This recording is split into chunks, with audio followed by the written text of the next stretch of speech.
দেবী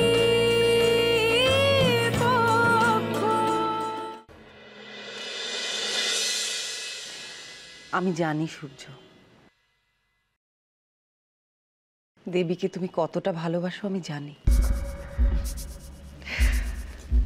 দেখো, এই কথাটা আমি নিজেই তোমাকে বলবো ভেবেছিলাম, আর তোমার দাদাজি আমি বলার আগেই সবার সামনে কথাটা বলে দিলেন। আম্মা, আম্মা তুমি খুশি তো? খুব খুশি আমি, কিন্তু আমার যে ভয় করছে বড়। ভয়? ভয় মানে কিসের ভয়?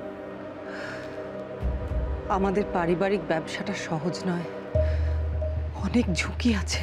কেন তুমি চাও না আমি এটার মধ্যে ঢুকি এখন? কেন চাইবো না, কিন্তু এখন তোমার কি বয়স? সামনে তুমি নতুন জীবন শুরু করতে চলেছ। কিন্তু আম্মা, বিয়ে করে তো আমি আর বাড়ি বসে থাকতে পারি না বলো। বিয়ের পরে সবাইকেই কাজ করতে হয়, তাই আমার সেসবের জন্য অনেক সময় আছে সূর্য।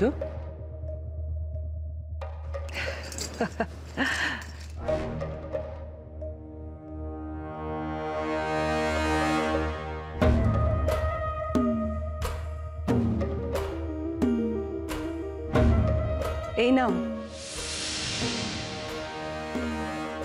দেখি, ধরো, যাও গিয়ে বন্ধুদের সঙ্গে আনন্দ করে এসো, যাও।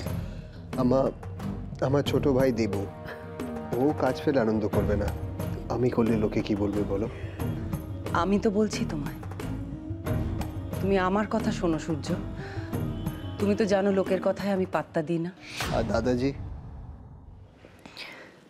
সূর্যগড়ের কোনো পুরুষ মায়ের মন বোঝে সূর্য? কোনো মাও কি ভয় পায় এই সহ্য করে? কিন্তু আমি পাচ্ছি, কারণ আমি জানি তুমি এইসবের সঙ্গে পরিচিত নও, তুমি অভ্যস্ত নও।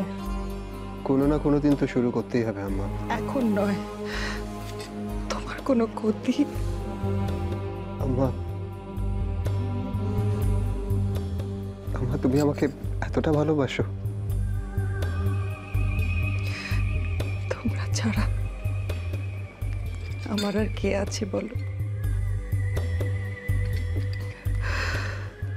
আমি জানি আমার কথা রাখাটা তোমার পক্ষে মুশকিল,